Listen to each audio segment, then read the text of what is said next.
તો સુરતના કોસંબાના હથુરણ ગામમાં હત્યાની ઘટના બની છે। ખેતીકામ કરતા સમયે એક યુવકની હત્યા। ઉમેશ નામના યુવકને મોતને ઘાટ ઉતારી દેવામાં આવ્યો। ખેતર માલિકે જ હત્યા કર્યાનો આરોપ છે। પોલીસ ફરિયાદના આધારે વધુ તપાસ હાથ ધરવામાં આવી છે। તો ઘટના સુરતની કે જ્યાં કોસંબાના હથુરણ ગામમાં હત્યા કરી દેવામાં આવી છે। ઉમેશ નામના યુવકને મોતને ઘાટ ઉતારી દેવામાં આવ્યો।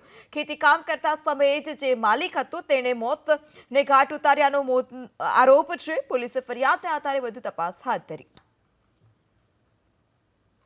ये वडला गाम वडलू કહે છે જંગલ એને વડલા તરફથી ઓળખાય છે એવા એને ત્યાં એનું ખેતર છે એને કામ પર લઈ ગયા હતા એને ત્યાં માર માર્યો છે। એ ભૈયાટ છે એના શેઠનું નામ ઇલિયાસ ભૈયાટ અહીંયા માર માર્યો છે। એ હેન્ડલ મશીન ચલાવવાનું હેન્ડલથી એવી જાણ પડી છે એનો બાજુવાળો એને હાથવાળો હતો અહીંયા કીધું છે કે આજે માર્યો છે હેન્ડલથી। તો સુરતના કોસંબાના હથુરણ ગામમાં હત્યાની ઘટના બની છે।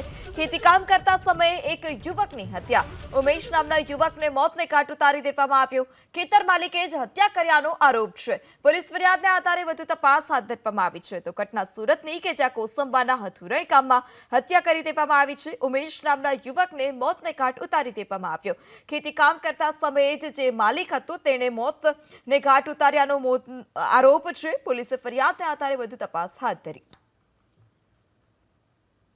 ये वडला गाम वडलू કહે છે જંગલ એને વડલા તરફથી ઓળખાય છે એવા એને ત્યાં એનું ખેતર છે એને કામ પર લઈ ગયા હતા એને ત્યાં માર માર્યો છે। એ ભૈયાટ છે એના શેઠનું નામ